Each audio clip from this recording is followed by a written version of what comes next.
วิดีโอนี้เป็นเพียงแนวทางเท่านั้นไม่สนับสนุนให้เล่นการพนันใดๆการพนันมีความเสี่ยง100%โปรดใช้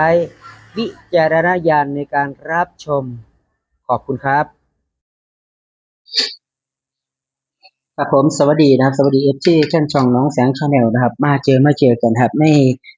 รอบสุดท้ายโค้งสุดท้ายนะครับรอบตัดเสือกกับว่าไรนอกสำหรับคลิปนี้นะครับมาพอกันนะครับมื้อนี้ก็เว้นในจักหน่อยหนึงนะครับสำหรับแนวทางเนาะที่เฮามาสรุปกับพี่กับน้องท่ามกลางอากาศร้อนหรือว่ากลางวันพี่น้องร้อนแห้งอีหลีพี่น้องครับอุณหภูมิน่าจะ37 38พุ่นล่ะนะครับองศาเนาะนะครับสำหรับมื้อนี้ก็ได้ก็รักษาเจ้าของไว้นะครับรักษาเนื้อรักษาตัวก็แล้วกันเนาะดูแลสุขภาพร่างกายของแต่ละท่านก็แล้วกันนะครับ สำหรับมื้อนี้นะครับก็แนวทางเป็นโค้งสุดท้ายชุดสรุปพี่ฝากน้องกันนะครับเข้ามาแล้วก็อย่าลืมนะครับเด้อกดไลค์กดแชร์กดติดตามกดกระดิ่งกดเป็นการแจ้งเตือนให้นำเนาะพี่น้องเนาะสำหรับท่านที่เข้ามาใหม่ก็อย่าลืมนะครับเด้อนะครับกดติดตามไว้นะพี่น้องเนาะกดกระดิ่งเพื่อเป็นการแจ้งเตือนให้ด้วยนะครับขอบคุณหลายๆสำหรับท่านที่กดไลค์กดแชร์นะครับติดตามเนาะขอบคุณหลายๆก็แล้วกันคำเตือนครับคำเตือนทางช่องเฮาเสนอเพื่อเป็นแนวทางเลือกซื้อสลากกินแบ่งของทางรัฐบาลเท่านั้นไม่สนับสนุนสิ่งเท่านั้นที่ผิดกฎหมายทุกชนิดโปรดใช้วิจารณญาณในการรับชมนะครับมาเบิ่งก่อนก็แล้วกันนะสรุปงวดนี้นะครับอาจารย์ท่านใดมาก่อนหมู่นะครับเปิดขึ้นมานะเปิดผ้าม่านกั้นนะครับเปิดผ้าม่านกั้นนะครับอ่ะท่านแรกนะครับเป็นของแอดใบเขียวนะครับแอดใบเขียวแอดลงไปเป็นคลิปสุดท้ายเนาะนะครับก็ มีแอดไปเขียวงวดวันที่16เดือน3ปี68นะครับปี2568นะครับก็มี2326 71แล้วก็79นะครับ3ตัวตรงฟ้าให้มาที่658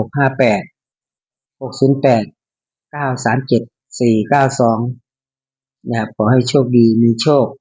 รวยๆขอให้ถูกหวยรวยๆคุณว่าเนาะพี่น้องนะครับก็แนวทางของแอดใบเขียว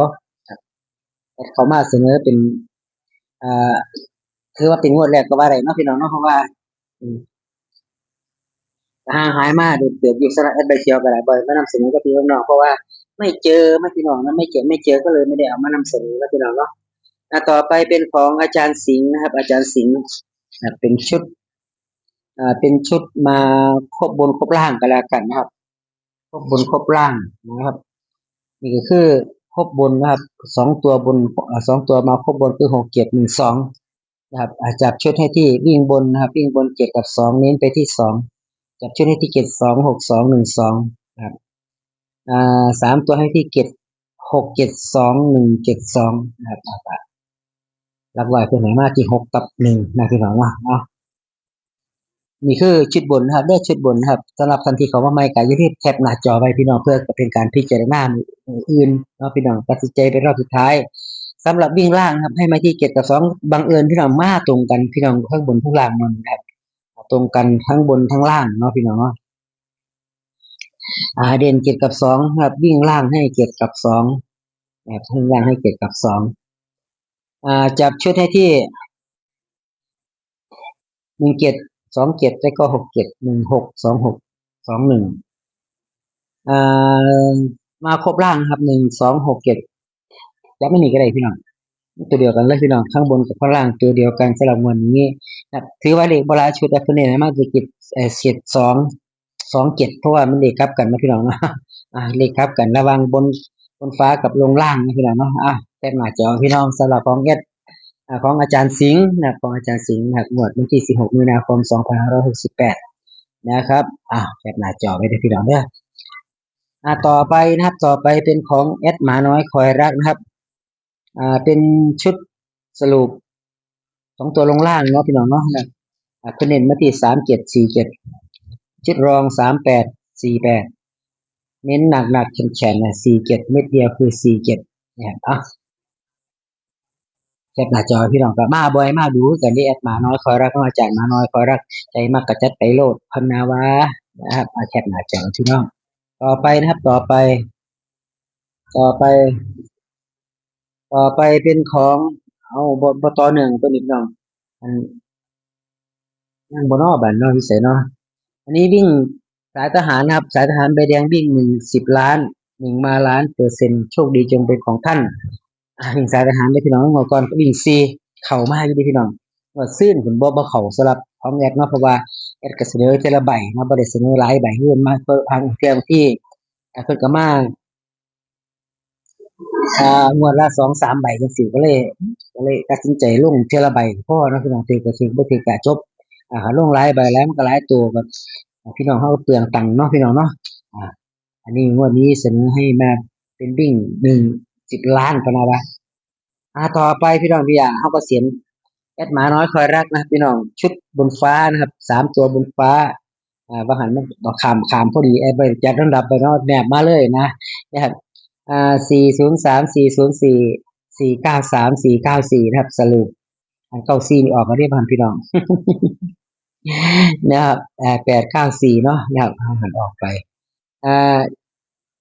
2 ตัวบนฟ้านะครับให้มาที่93กับ03ที่รอง94กับ04ใจมักกะจัดไปโลดเพิ่นนะว่านะครับต่อไปพี่น้องต่อไปนะครับของแอดอ่าหมาน้อยคอยรักนะครับอ่าต่อไปของอาจารย์กรกาฬสินธุ์ครับสำหรับงวดนี้นะครับสำหรับงวดนี้เด่นไปที่บนกับบนล่างเนาะบนฟ้ากับลงล่างนะพี่น้องให้มาเด่นไปที่5กับ6นะครับจะจ่อกันจังน้อยแอดเขียนลืมเขียนนะครับไม่เขียนเติมมาเด่นบนล่าง5กับ6นะครับอาจารย์กรกาฬสินธุ์นะครับงวดวันที่16มีนาคม2568นะครับให้มาที่อ่853 895 897 53 52 59 96 97และก็98นะครับของอาจารย์กรกาฬสินธุ์เด่นรูดไปได้พี่น้องก็สิรูดไปได้พี่น้องเนาะ5กับ9พะนะวาขอบคุณหลายๆครับต่อไปนะครับต่อไปเป็นของอาจารย์มะยมแดงนำโชคนะครับแอดมะยมแดงนำโชคให้มาที่อันนี้ชุดเต็มนะพี่น้องเนาะชุดแม่นบ่ล่ะแม่นชุดเต็มเนาะชุดใบที่2ของแอดลงนะครับแอดลงเป็น2ใบถ้ารางวัลนี้เด่น0จับชุดได้ที่04 06 09ชอบ05เพิ่นว่านะครับ3ตัวให้มาที่805 804 806นะครับมะยมแดงนำโชคนะครับต่อไปอีกใบหนึ่งนะครับของมะยมแดงนำโชคอันนี้เป็นชุดเพิ่นจะได้ล่ะชุดยังบ่ทันได้ละเอียดนะพี่น้องเนาะชุดแรกบ่ทันละเอียดปานใดพี่น้องสิมาชุดใดนะครับเด่นที่0เม็ดเดียวคือเก่านะครับ05 08 85แล้วก็805นะครับพิจารณาเอาพี่น้องนะครับมักชุดใดชอบชุดใดตามนี้เนาะนะครับ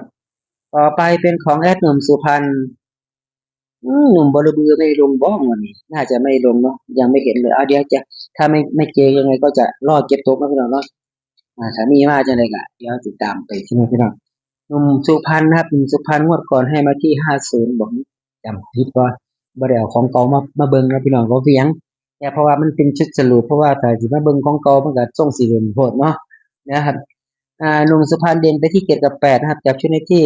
72 73 74 82 83 842 3 ตัวให้มาที่273พี่น้องแอดมินสุพรรณพี่น้องแคปหน้าจอไว้ด้วยครับชื่นชอบอาจารย์ท่านใดก็จัดไปตามนั้นเนาะพี่น้องเนาะแนะนำว่าซื้อมาตัวอาจารย์นี่บ่มีแท้ๆล่ะนะครับเงินก็ได้เนาะพี่น้องเนาะซื้ออาจารย์ที่เขามักซื้ออาจารย์ที่เฮาเคยตามบัสต่อไปเนาะนะครับ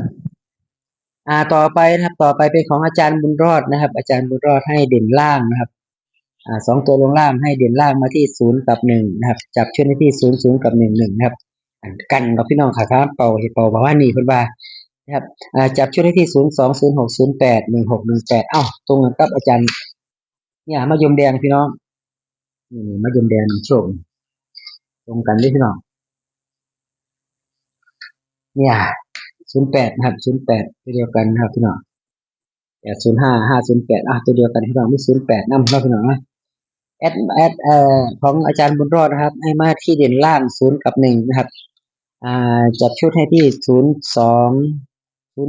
08 16 18นี่คือชุด 2ตัวลงล่างเนาะพี่น้องเนาะถ้าเป่าก็จะเป็น00กับ11มาสั่นเป็นบามานะครับต่อไปเป็นชุดบนฟ้านะครับชุดบนฟ้าเด่นมาที่1กับ3นะครับจับชุดได้ที่11กับ33ถ้าเป่านะพี่น้องถ้าออกเบิ้ลก็สิเป็น11กับ33นะครับ2ตัวบนฟ้าให้มาที่14 12 18 34แล้วก็35ชื่นชอบอาจารย์ท่านนี่ก็จัดไปพี่น้องสำหรับของอาจารย์บุญรอดนะครับแคปหน้าจอพี่น้องเพราะว่าท่านได้แคปบ่ทันเด้อจังได๋ก็สามารถกลับไปเบิ่งหลายเทื่อได้พี่น้องเนาะกลับรีไปเบิ่งเนาะพี่น้องเนาะหรือว่าหยุดสต็อปหยุดวิดีโอไว้สำหรับผมก็ได้ หยุดวิดีโอไว้จักหน่อยนึงซะกันก็จังให้ไปต่อสิเนาะเขียนแล้วต่อไปนะครับต่อไปเป็นของเจ๊คำนวณแม่นดารานางเอกประจำช่องเฮานะครับนางเอกประจำช่องนะครับให้มาที่สูตรที่1ให้มาที่4 7 1สูตรที่2ให้มาที่3กับ7อย่าว่าเด้อมานำกัน3กับ7เนี่ยนะครับจับชุดให้ที่4 3 4 7 7 3 7 7 1 3แล้วก็1 7นะครับมีอาจารย์ได้ตรงกันบ่บ่ตรงกันได้พี่น้องเนาะบ่ตรงกันก็ได้เดี๋ยวแอดเบิ่งกันเด้อขออนุญาตเปิดกลับขึ้นย้อนหลังมันสักน้อยนึงนะครับมีอาจารย์ท่านใดคล้ายๆกันบ่เอาก็มีตรงกันกับหนุ่มสุพรรณนะพี่น้องกับหนุ่มสุพรรณนี่ก็มี72นะมี72 73 74มีหมดทุกพี่น้อง73กับ74นี่เป็นตัวกลับนะพี่น้องเนาะ74 47นะครับ73ตามนี้พี่น้องต่อไปนะครับต่อไปแคปหน้าจอไว้พี่น้องนะครับ43 47 4773 77แล้วก็13กับ17นะครับแคปหน้าจอไว้ด้วยพี่น้องเด้อสำหรับ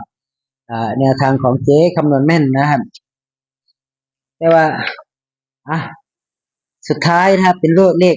เป็นพระเอกที่ว่าพระเอกทุกงวดนะครับเพราะว่าสูตรนี้นะครับแอดไดมาโอ้ยจะโดนมันหลายนะครับอาจารย์เป็นมอบให้มา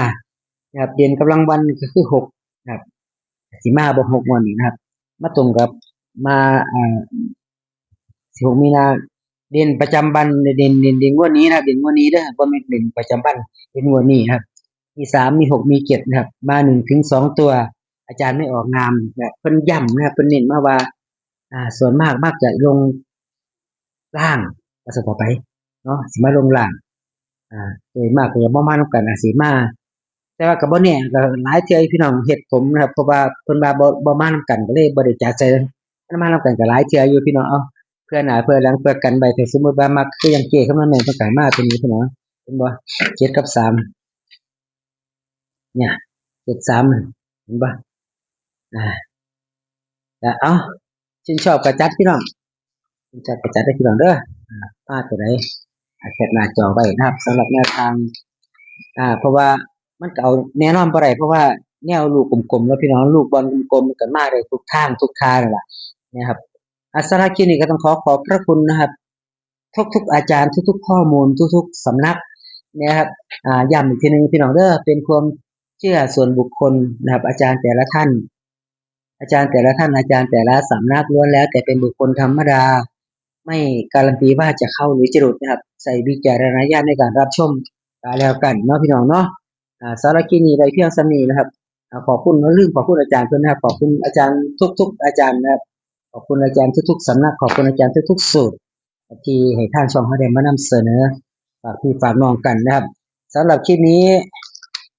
ขออวยพรให้ FC ท่านช่องโชคๆมันๆให้เฮงรวยๆนะครับเด้อให้จับเงินแสนเงินล้านกับมือสุขคนในงวดวันที่เท่าไหร่ล่ะในงวดวันที่บ่แม่นพี่น้อง16มีนาคม2568นะครับไปพอกันคลิปหน้าก็แล้วกันครับคลิปนี้ได้เพียงส่ำนี้ได้พอกันคลิปหน้าคลิปนี้กล่าวคำว่าสวัสดีครับ